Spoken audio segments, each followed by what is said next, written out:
One cop broke down a door in the middle of the night and fired 32 rounds into a sleeping woman's apartment. Another dragged a man across the pavement and left him to die, then lied about how it happened.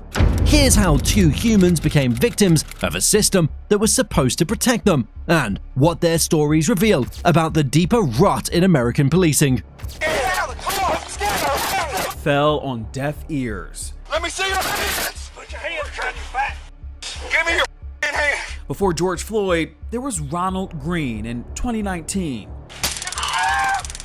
It was just after midnight on March 13, 2020, in Louisville, when Breonna Taylor and her boyfriend, Kenneth Walker, heard a loud banging at the door. They were in bed, it was late, no one was expected. Seconds later, a battering ram splintered the frame, and police officers in plain clothes burst through the apartment. That's like all at the same time. I've never been to war, but I assume that's what war probably sounds like. One officer fired 6 shots, Officer Mattingly. Officer Cosgrove fired 16 shots. Officer Hankinson fired 10 shots. That is a lot of firepower. I still try to make sense of it to this day. According to Walker, there was no clear announcement. No, this is the police. No warning. He thought intruders were breaking in, like many would in that moment. He reached for the legal firearm he kept for protection and fired a single shot, what he later described as a warning. That bullet hit Officer Jonathan Mattingly in the leg. It was a loud bang at the door. Nobody was responding when we were saying, "Who is it?" You all did ask, who is it? Several times, both of us. There was no response. You know, the police say that they said several times, it's the police. If they knock on the door and say who it was, we can hear them. It was dead silent. I know 1,000,000% sure that nobody identified themselves. So the next thing you hear, the door flies off the hinges. Are you feeling afraid? Definitely afraid. But I don't have much room to be afraid because I got somebody here that I got to take care of. So you hear the heavy knocking, and what do you do? So now at that point, we're getting up to put on clothes, make ourselves decent to answer the door. Then I grab my gun. We should also say you were licensed to carry the gun. For sure. That was the one time I had to use it.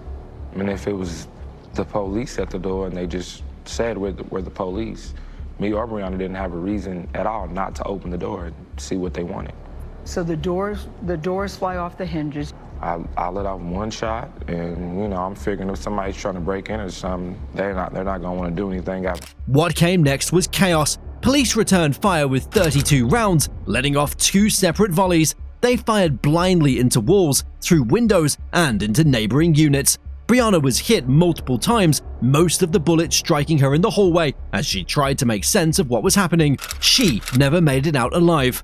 I don't think I ever heard so many gunshots like all at the same time. I've never been to war, but I assume that's what war probably sounds like. One officer fired 6 shots, Officer Mattingly. Officer Cosgrove fired 16 shots. Officer Hankinson fired 10 shots. That is a lot of firepower. She wasn't armed. She wasn't a suspect. She wasn't even the target of the warrant. That warrant was based on a flimsy claim that her ex-boyfriend had once used her address to receive packages. A judge signed off, and the officers stormed in without body cams, without a solid plan, and without the right apartment being under direct surveillance that night. This warrant and internal documents indicate police had evidence that the target of their investigation, a man Breonna Taylor had dated, received mail at her house and had listed her address as his own. This is Sergeant Amanda Seeley of the Louisville Metro Police Department's Public Integrity Unit. Today's date is Wednesday, March 25th, 2020. This will be a recorded statement from Sergeant John Mattingly. She possibly held dope for him, received the packages, and held his money. Police did obtain a no-knock warrant for Taylor's apartment, which has been widely reported. But Sergeant Mattingly says police concluded it was a soft target, so they would instead knock and announce themselves. At least 7 officers showed up that night with a battering ram. It's 12:35 a.m. and Breonna Taylor has just dozed off. Kenneth Walker is barely awake beside her.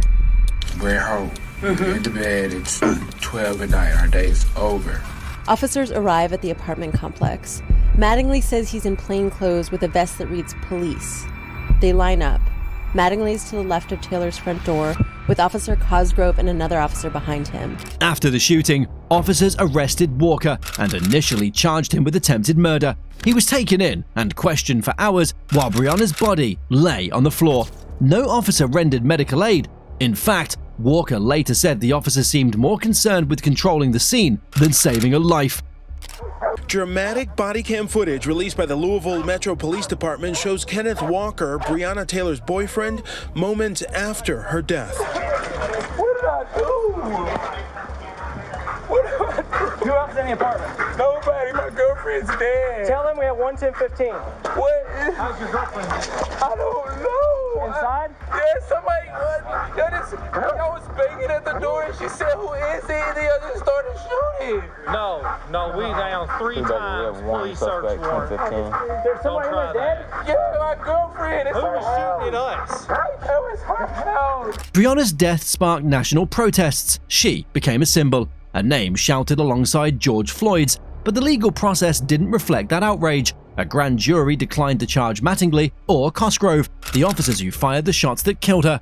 Instead, one officer, Brett Hankinson, was indicted for endangering neighbors because his bullets entered their apartment. None of the officers there that night has been criminally charged.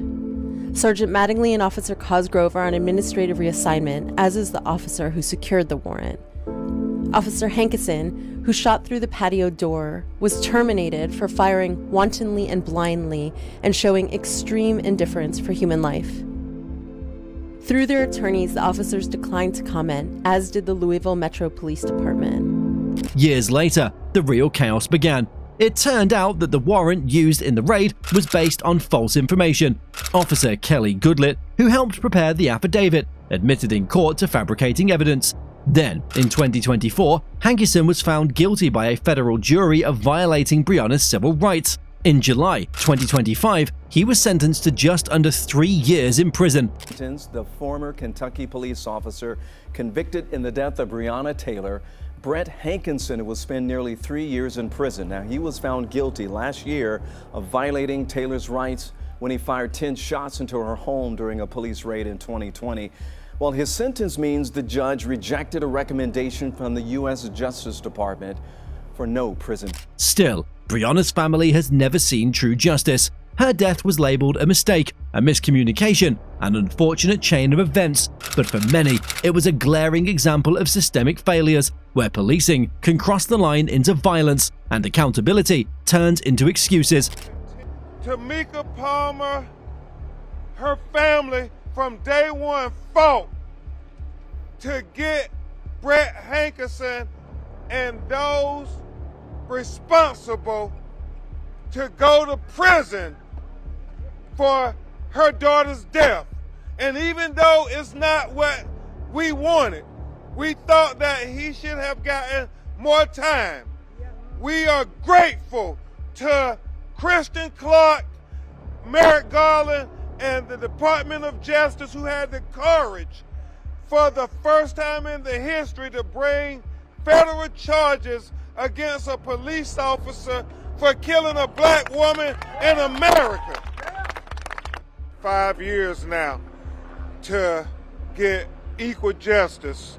And even though we are astonished what we saw in the courtroom, where the prosecutors seem to argue more for the defendant, Brett Hankinson, than they argued for the victims, the family.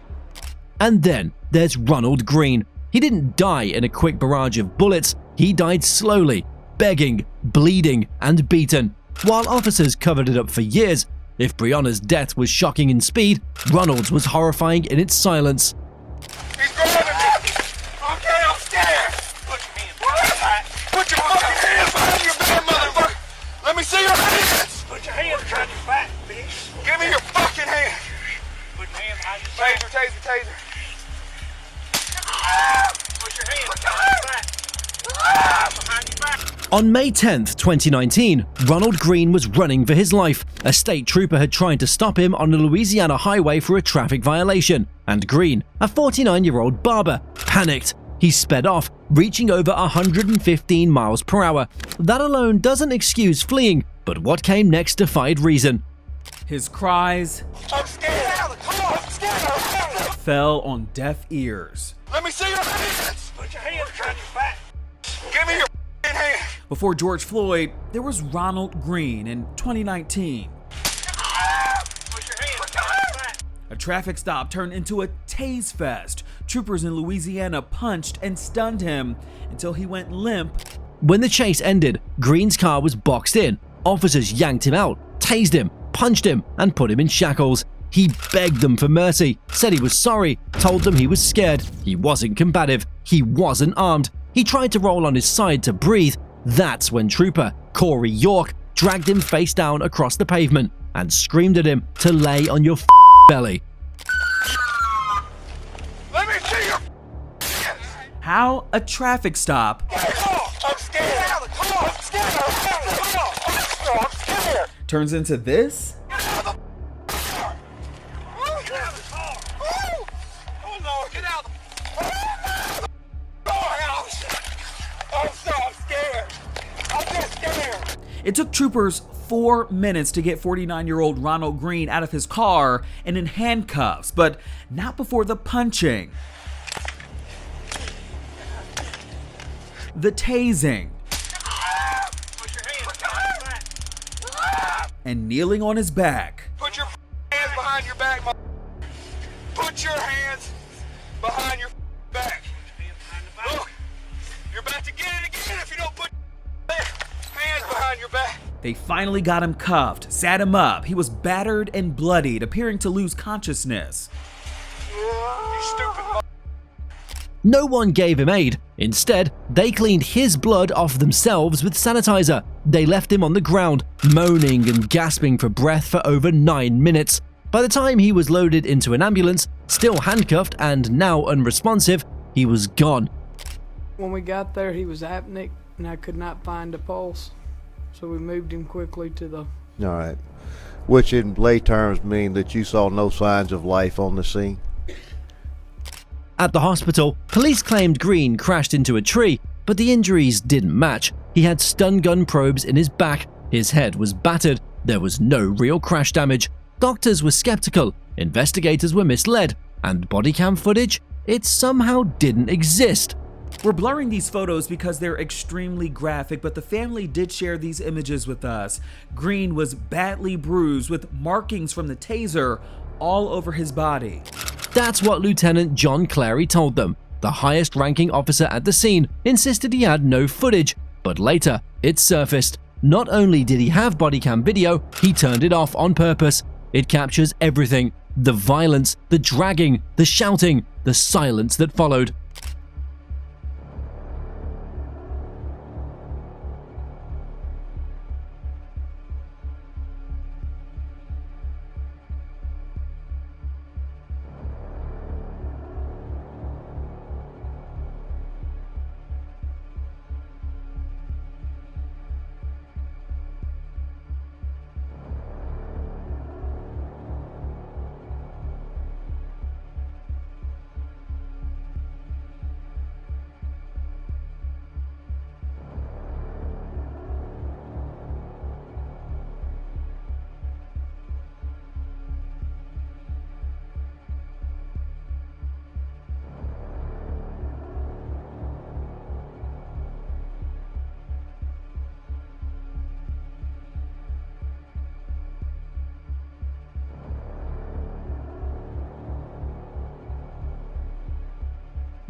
For 2 years, Louisiana officials buried it. The truth came out only because the Associated Press got a copy of the video and released it. Once the public saw Green's final moments, they lost it. A state panel brought in an independent medical examiner who ruled Green's death a homicide. And you've already said that you saw lacerations and his face was covered in blood. Covered in blood. Anything else you noticed about his body? He had, we removed taser probe from the left chest wall, left wrist, as well as the left lower back. Okay, so can you slow down and tell me where were those taser? Left chest wall, Okay. left wrist, Okay. and the left lower back. Lower back. Yes, ma'am. And so you've seen that quite frequently when you get to the scene. Have you ever seen that? We have seen people that's been tasered. Yes. So it's common to see them. It was on the inner side of the wrist, like in a defense. You don't remember? Honestly, I couldn't tell you. Okay. It's been too long. All right. Well, thank you. Thank you for your testimony again. Still, punishment was uneven. One trooper was reprimanded and later fired for a separate beating. Another died in a car crash the day after learning he'd be fired. York, who dragged Green, got a 50-hour suspension and returned to work. Only in late 2022 were 5 officers finally charged. Officer York now faces negligent homicide and malfeasance charges. The rest faced obstruction, falsification, and civil rights charges. The following year, the 5 remaining troopers involved, Dakota DeMoss, John Clary, Chris Harpin, John Peters, and Corey York, will be indicted on a range of charges, including felony malfeasance. Ronald Green's death wasn't a mistake, it was an abuse of power, hidden by lies, delayed by red tape, and almost erased from history. If these stories made you stop and think, even for a second, then don't scroll past. Hit that like button, drop a comment, and subscribe for more untold stories the system tried to bury. Got a name or case we should cover next? Let us know below.